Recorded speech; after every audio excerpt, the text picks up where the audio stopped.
10장 1절부터 오늘은 15절까지입니다. 1절 에스라가 하나님의 성전 앞에서 엎드려 울며 기도하여 죄를 잡아갈 때에 많은 백성이 크게 통곡하며 이스라엘 중에서 백성의 남녀와 어린아이의 큰 무리가 그 앞에 모인지라. 에스라가 이제 성전 앞에서 죄를 자복하며 기도하죠. 그러나 이 죄는 에스라의 죄가 아니라 1차 귀환 자들이 범했던 그 죄를 회개하는 겁니다. 에스라가 이렇게 회개하고 기도하니까 많은 백성들이 또 어린아이들까지 에스라 앞에 모였습니다. 스스로. 그래서 에스라는 보면은 이렇게 어떤 조치를 취하기 전에 먼저 회개하고 기도했죠. 그렇게 하니까 백성들이 에스라 앞에 이렇게 모여서 에스라를 지지해주고 또 말씀에 순종하겠다 그렇게 이야기를 합니다. 자, 2절 엘람 자손 중 여이엘의 아들 스가냐가 에스라에게 이르되 우리가 우리 하나님께 범죄하여 이 땅을 이방 제자를 맞이하여 아내로 삼았으나 이스라엘에게 아직도 소망이 있나니 곧 내 주의 교훈을 따르며 우리 하나님의 명령을 떨며 준행하는 자의 가르침을 따라 이 모든 아내와 그들의 소생을 다 내보내기로 우리 하나님과 언약을 세우고 율법대로 행할 것이라. 자, 에스라가 이렇게 성전 앞에서 기도하고 이제 많은 백성들이 모였죠. 자, 그 중에 한 사람 스가냐가 대표로 나와서 에스라에게 말합니다. 우리가 하나님께 범죄한 게 맞습니다. 잘못했습니다. 그러나 우리에게 아직도 소망이 있습니다. 왜냐하면 이제라도 우리가 하나님 말씀에 율법에 순종하겠습니다. 그래서 이방 여인 아내들과 그 모든 소생들을 다 내보내겠다. 순종하겠습니다. 이렇게 하는 거죠. 자, 이렇게 해서 이제 여러분 그 에스라 시대의 제2의 부흥, 영적 부흥이 일어나는 겁니다. 자, 그런데 어떻게 해서 이 회개 운동, 부흥 운동이 일어났느냐? 먼저 에스라가 하나님의 말씀을 전했죠. 그리고 에스라가 그 말씀 붙들고 회개하고 기도했죠. 자, 그렇게 하니까 두 번째, 에스라의 그 말씀을 듣던 사람들이 떨며가 중요하죠. 떨며 말씀을 준행했어요. 그리고 자기들끼리 우리가 이 말씀을 어떻게 순종할까 의논을 한 겁니다. 그래서 이제 우리가 정말 잘못했으니까 모든 이방인 아내들과 소생들을 다 내보내자 이렇게 결단을 했죠. 그러니까 세 가지죠. 에스라가 말씀을 전하고 기도했고 말씀에 드는 백성들이 그 하나님 말씀에 두려워 떨면서 순종하기로 이렇게 결단한 거죠. 자, 그래서 여기 보면은 말씀과 기도 그리고 회개와 순종 이게 이제 부흥의 시작인 겁니다. 그래서 어떤 사람이 인위적으로 한 게 하나도 없고 말씀이 임하고 거기에 사람들이 기도하기 시작하고 그리고 회개하고 순종하기로 결단하면서 이 놀라운 부흥이 이제 일어난 겁니다. 자, 우리 교회도 보면 이제 요즘 비슷하죠. 하나님이 말씀의 은혜를 확 부어주셨죠. 그리고 금요 이제 기도회가 시작이 되는 겁니다. 금요 기도회가 원래 저 1월 달부터 시작하려고 했는데 코로나가 계속 이게 확산되면서 한 달 미루고 또 한 달 미루고 안 되겠다 해서 이제 기다렸다가 이제 지금 시작하는 건데 이렇게 지금 보니까 이게 더 맞아요. 신년 특세하고 하는 것보다 이렇게 우리가 한 주 특세하고 또 한 주 저녁 집회하고 말씀이 충만하게 임한 뒤에 이렇게 시작하는 거죠. 자, 하나님께서 왜 지금 에스라를 묵상하게 하실까? 자, 이것도 보니까 하나님의 섭리예요. 작년에 출애굽기 하고 또 우리가 욥기를 하고 누가복음 했는데 이제 에스라가 시작되는 거예요. 하나님 지금 어느 단계 정도 일하고 계시는가? 이거 이제 우리 교회에 지금 말씀하고 계신다고 저는 그렇게 생각하고 있습니다. 자, 4절입니다. 이는 당신이 주장할 일이니 일어나소서 우리가 도우리니 힘써 행하소서 하니라. 자, 이 스가냐가 하나님의 말씀도 잘 분별했고 하나님이 지금 우리 가운데 어떻게 일하고 있는지를 잘 분별한 거예요. 그러면서 그래서 우리가 회개하고 죄에서 돌이킬 때니까 에스라 당신은 힘을 내서 개혁에 박차를 가십시오. 부흥 운동을 적극 시작하십시오. 우리가 돕겠습니다. 이런 거예요. 그러니까 에스라는 말씀 전하고 기도만 했는데 어떻게 됩니까? 이 사람들이 반응해서 모여서 회개하기 시작하고 또 스가냐라는 이 모르는 사람이 갑자기 나타나서 우리가 당신을 지지하고 돕겠다 이렇게 말해요. 근데 이 스가냐가 누구냐면 나중에 26절을 보면은 그의 아버지가 이방인하고 결혼한 사람이에요. 이 자기가 지금 이 일을 하겠다고 말했는데 사실상 자기 아버지 그걸 쫓아내야 돼요. 자기 어머니죠. 그러니까 그 쫓아내고 이런 일을 행해야 되는 사람인데 자기부터 일을 순종하겠다 이렇게 나오는 겁니다. 근데 정말 하나님이 지금 일하고 계신다는 것을 알 수가 있는 거죠. 자, 5절. 이에 에스라가 일어나 제사장들과 레위 사람들과 온 이스라엘에게 이 말들을 행하기를 맹세하게 하며 무리가 맹세하는지라. 자, 에스라가 이 말을 듣고 그럼 너희 진짜 말한 대로 약속한 대로 지키기를 맹세해야 된다니까 우리가 맹세하겠다는 거예요. 6절. 이에 에스라가 하나님의 성전 앞에서 일어나 엘리야십의 아들 요하난의 방으로 들어가니라. 그가 들어가서 사로잡힌 자들의 죄를 근심하여 음식도 먹지 아니하며 물도 마시지 아니하더니 제사장 에스라가 이 제사장 요하난의 방에 들어가 또 기도해요. 지금 막 뭐 시작해도 되는데 시작 안 하고 또 다시 기도합니다. 음식도 먹지 않고 물도 마시지 않고. 자, 여러분 에스라가 정말 존경스러운 사람. 에스라가 이렇게 정말 존경스러운 것이 사람들이 자기를 이렇게 지지해주고 개혁하자고 했는데도 또 그 사람 의지하지 않아요. 다시 어디 앞에 엎드립니까? 하나님 앞에 엎드려서 다시 기도하는 거예요. 그러니까 에스라가 정말 말씀을 아는 사람이란 걸 뭘 보면 알 수 있느냐? 이렇게 말씀을 알고 말씀대로 행하고 있는데 결국 뭐합니까? 하고 있는 거는 또 기도하는 거예요. 그러니까 말씀의 사람은 기도하는 사람입니다. 말씀 막 알고 좋다고 은혜 받았다 하는데 기도를 하지 않고 기도로 이어지지 않는 것은 은혜 받은 거 아니에요. 말씀의 사람이 아닙니다. 말씀의 사람은 기도하는 사람이고 말씀에 은혜 받았던 사람은 기도하게 되어 있는 거예요. 에스라가 지금 그런 모습을 다 보이고 있지 않습니까? 자, 7절. 유다와 예루살렘에 사로잡혔던 자들의 자손들에게 공포하기를 너희는 예루살렘으로 모이라.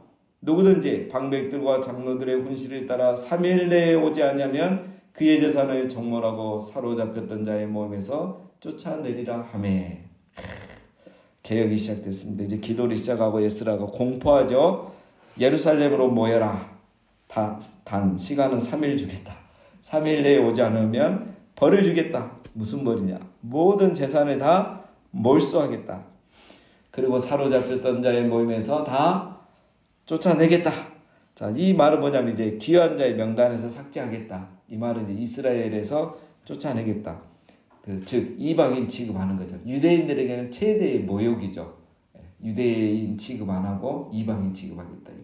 자, 이런 고난이 어떤 지금 학자 에스라이기 때문에도 고난이 있지만 이 에스라는 앞에서 살펴본 것처럼 총독으로 여기 왔거든요. 그래서 이런 법적인 고난이 있습니다. 지금 에스라에게는 정말 이 사람들을 추방시켜버릴 수 있는 그런 고난까지 있어요. 자, 일단 3일 내에 모이지 않으면 재산을 몰수하고 다 쫓아내겠다. 이렇게 하니까 9절. 유다와 베냐민 모든 사람들이 3일 내에 예루살렘에 모이니 때는 9째 달 20일이라 무리가 하나님의 성전 앞 광장에 앉아서 이 일과 큰 빛 때문에 떨고 있더니. 자, 에스라가 이렇게 말하니까 안 모일 사람이 없겠죠. 3일 내에 진짜 다 모이겠습니다. 유다와 베냐민 모든 사람들. 갑자기 왜 유다와 베냐민 여기서 나오느냐? 자, 지금 여기 있는 후손들은 다 남유다와 남유다 그 남왕국의 후손들이죠. 북왕국 10지파는 이미 오래전에 멸망했고 다 흩어졌고 여기는 이제 주전 586년에 멸망했던 그 남유다 왕국의 후손들이기 때문에 남유다는 유다와 베냐민으로 이렇게 돼 있잖아요. 두 지파만 돼 있기 때문에 지금 이렇게 나오는 거고. 자, 그 다음에 우리가 1장에서 이미 살펴봤죠. 그 포로 귀환했던 명단을 보면은 다 누구의 후손들밖에 없느냐? 유다와 베냐민 지파 후손밖에 없는 거예요. 저 10지파 후손들은 하나도 안 왔어요. 자, 그래서 그걸 강조하고 있는 거고. 자, 그 다음에 9째 달 20일. 이게 이제 중요하죠. 자, 이거는 이제 우리 정교력이에요. 정교력으로 이제 기스롤인데 9째 달이면 오늘 우리로 말하면은 이제 이 3달이 늦거든요. 정교력이. 그러니까 오늘 우리로 말하면 12월이겠죠. 양력 12월. 지금 이 9째 달이란 건 이들이 이제 정교력 출애굽을 이제 첫째 달로 해서 이렇게 시작하면 9째 달이 되는 거죠. 자, 우리로 하면 이제 12월이고 이스라엘은 이때가 이제 우기입니다. 우기. 비가 제일 많이 오기 시작할 때. 그래서 아침에 최저 기온이 8도, 최고 기온이 14도. 거기에다가 이제 비가 한 달에 이제 100mm 이상이 내려요. 이렇게 해서 이제 12월, 1월, 2월까지 비가 제일 많이 내리고 3월에도 한 100mm 내리고 이제 4월부터는 이제 뭐 30mm 그 다음부터는 이제 비가 한 1년 내내 안 오다가 이제 11월 말, 12월 되면 이제 또 비가 이렇게 쓱 내리는 거예요. 이걸 우기라 그래요. 우리는 이제 장마철만 있지만 이렇게 됩니다. 그러니까 여러분 백성들이 지금 모이기 좋은 시기입니까 아닙니까? 아니죠. 그죠? 예, 추운 날씨고 또 거기에 큰 비가 내리니까 우리로 말하면은 우리는 이런 날이 없죠. 그러니까 장마철에 막 폭우가 쏟아지는데 뭐해라 뭐 이런 의미. 거기에도 이제 날씨까지 추웠다. 이거는 굉장히 좋은 조건 아니죠. 그런데도 이제 지금 회개해야 될 때니까 영적으로 중요한 때이기 때문에 이제 다 모여라 이렇게 하는 거고. 자, 그런데 이제 그 뒤에 보면은 자, 환경이 이런 상황에서 이 일이라 했죠. 이 일과 큰 비 때문에 사람들이 떨고 있는 거예요. 이 일이란 거는 뭘 말하냐면 말씀을 모를 때는 죄인 줄 모르고 막 이방 여인들하고 결혼했는데 에스라를 통해서 4달 동안 말씀을 배우니까 자기들이 죄가 너무 심각한 거예요. 하나님 진노하시는 죄인 거예요. 그러니까 그 말씀을 깨달으니까 막 두려워 떨고 있는 거예요. 아, 이제 하나님 우리에게 진노하시겠구나. 우리 선조들은 하나님이 진도하셔서 이방 나라에 멸망하게 하시고 포로로 다 잡혀가겠는데 우리를 또 이제 겨우 살만하고 이제 안정이 됐는데 하나님 또 진도하시면 우리 큰 벌을 받겠구나. 두려워 떠는 거예요. 그런데 거기에 또 뭐가 도와주고 있습니까? 네, 큰 비가 내리는 거예요. 추운 날씨에. 그러니까 마음도 떨리는데 그냥 비까지 확 젖고 날씨는 추우니까 이거 부들부들 떨리는 거예요. 자, 근데 여러분 이게 또 하나님의 역사예요. 그냥 화창한 날씨에 회개하자면 이게 회개가 또 되겠습니까? 안 되죠. 근데 말씀 때문에 은혜 받고 있는데 날은 우중충하고 비는 내리고 날 춥고 이러니까 막 더 떨리고 공포심이 일어난 거죠. 하나님 경외하는 마음이 더 생기는 거예요. 이것도 하나님의 역사입니다.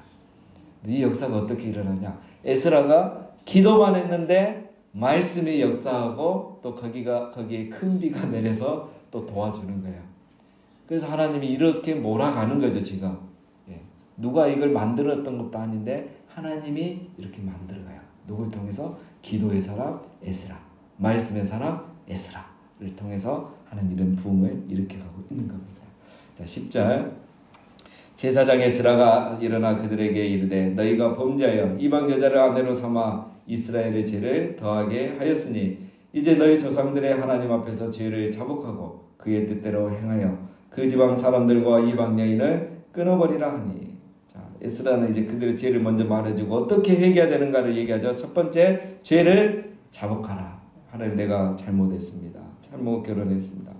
주의 뜻을 행하지 않았습니다. 자복해라. 그 다음 두 번째는 그의 뜻대로 행하라. 자, 이번에는 그들이 하나님 뜻대로 행할 법이 뭡니까? 이방 여인을 끊어버리라. 그죠? 이방 여인들을 다 다시 돌려보내라. 이겁니다. 자, 이 부분은 저희가 내일 좀 더 얘기를 나누겠습니다.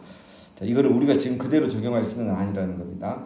자, 이렇게 이제 두 가지 회개의 방법을 가르쳐줬죠. 그 다음 12절에 모든 회중이 큰 소리로 대답하여 이르되 당신의 말씀대로 우리가 마땅히 행할 것이니이다. 백성들, 우리 바로 다 이렇게 이방인들 되돌려보내고 우리 아내들, 며느리 다 돌려보내겠습니다. 이렇게 하는 거죠. 13절.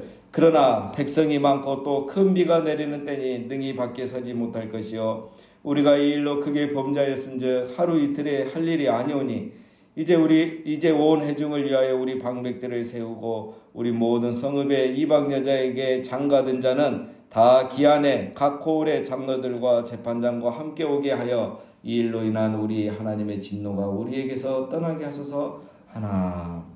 자, 이게 이제 무슨 말이냐면 이제 에스라는 이제 얘기한 게 뭐죠? 죄를 자복하고 하나님 뜻대로 이방 여인을 다 끊어라, 돌려보내라 이렇게만 했잖아요. 자, 그런데 이제 지금 문제는 뭐냐? 사람이 너무 많아요. 그리고 그렇게 이방 여인을 취한 사람도 너무 많아요. 그리고 지금 그거를 하루아침에 이렇게 해결할 수 있는 일이 아니잖아요. 예. 그런데 지금 뭐 그거 의논하고 또 이렇게 토론하고 어떻게 대책을 세워야 되는데 비는 쏟아지고 있죠. 큰 비가 내리고 있잖아요. 우리가 죄 짓는 거 맞는데. 그래서 이게 하루 이틀에 할 일이 아니기 때문에 이렇게 방안을 제시하는 거예요. 구체적인 방안을. 그 방안이 뭡니까? 이방 여인과 결혼한 사람들에게 각각 정리할 시간을 주자는 거예요. 예. 그 그 다음에 각 마을의 장로들과 재판장을 함께 오게 해서 증인을 세워서 그들이 일을 진행하게 하자 이거예요. 자, 이렇게 해야 하나님의 진노가 우리에게서 떠나지 않겠느냐 하면서 아주 좋은 방법을 제시한 거죠. 자, 여러분 이게 뭐 별거 아닌 것 같은데 굉장히 중요합니다. 자, 예를 들면 에스라가 이렇게 했다고 말했다고 해서 이 사람들이 오늘 밤에 그냥 당장 언제는 좋아서 결혼하고 오늘 밤에 당장 파혼하고 이제 다 나가라, 우리 집에서 나가고 이 땅에서 나가라 하면은 되겠습니까? 안 되겠습니까? 이거는 또 종교 폭력이에요. 자기들이 좋아서 데려놓고 이제 뭐 말씀에 순종하겠다고 내 보내는 거는 이거는 지혜롭지는 못한 거예요. 좋은 순종은 맞지만, 자, 그 다음에 두 번째 문제는 뭐냐? 증인이 없이 하면 나중에 문제가 될 수 있습니다. 앞에서는 지금 내내 하지만 예를 들면 위장 이혼하고 가짜 이혼하고 또 나중에 또 만나고 이런 일도 할 수 있고 그런 사람이 있을 수도 있고 또 뭐 말씀에 순종한다고 하면서도 또 예를 들면 그동안 안 그래도 마음에 별로 안 들었는데 이제 좋은 기회가 온 거야. 또 내쫓을 수 있나 이런 악한 사람도 있을 수 있는 거예요. 그래서 아주 학대하는 거죠. 자기가 그거에 대한 책임을 지고 대우를 해서 또 이렇게 보내줘야 되는데 그런 이런 이제 세부적 문제들이 생기는 거예요. 그래서 법은 만들기 쉽지만 법을 적용하려면 이게 굉장히 어렵잖아요. 그래서 이제 이런 것들을 지금 행정적으로 잘 해놔야 증인을 세워서 행정적으로 잘 해놔야 나중에 문제가 없이 또 깔끔하게 정리되는 겁니다. 그래서 이분들의 의견이 아주 좋은 거죠. 구체적인 이런 방안을 잘 세운 겁니다. 그런데 15절에 마지막으로 오직 아사엘의 아들 요나단과 디과의 아들 야시야가 일어나 그 일을 반대하고 무슬람과 레이 사람 삽부대가 그들을 돕더라. 자, 이 네 명이 갑자기 두 명이 일어나서 반대 의견을 내죠. 반대 의견이란 거는 이제 이방인을 쫓아내지 말자가 아니라 뭐냐면 지금 당장 하자는 거예요. 그러니까 앞에 사람들이 이거를 시간을 두고 정리할 수 있게 하고 행정적으로 완벽하게 하자 이렇게 하니까 아니다. 우리 지금 하나님 앞에 회개해야 되는데 다 필요 없다. 지금 당장 정리하고 다 내쫓고 이렇게 해야 된다고 이 의견을 두 명이 제시하니까 무슬람과 삽부대가 그 말이 맞다 하고 이제 이렇게 지지를 해주는 거예요. 자, 그러나 이제 이 사람들의 의견이 받아들여지지는 않죠. 그래서 우리가 어떤 말씀을 순종하고 있을 때 이게 굉장히 중요합니다. 순종도 중요하지만 지혜롭게 순종하는 것도 굉장히 중요하죠. 또 우리가 순종하면서 또 시험에 들지 않고 유혹에 빠지지 않도록 순종을 잘하는 것도 중요한 겁니다. 자, 이렇게 해서 이제 내일 이 이방 여인을 취해서 이렇게 쫓아내야 하는 그 사람들의 명단, 정말 가슴 아픈 이름들이 이제 내일 본문에 이렇게 쫙 나오고 에스라가 끝나겠습니다. 자, 우리 교회에 에스라의 말씀 주신 하나님의 뜻이 있다고 생각합니다. 하나님 우리 교회도 이 시대처럼 말씀과 기도의 붕이 일어나게 하여 주시옵소서. 오늘 우리의 기도의 제목이 되시기를 주님의 이름으로 축원드립니다.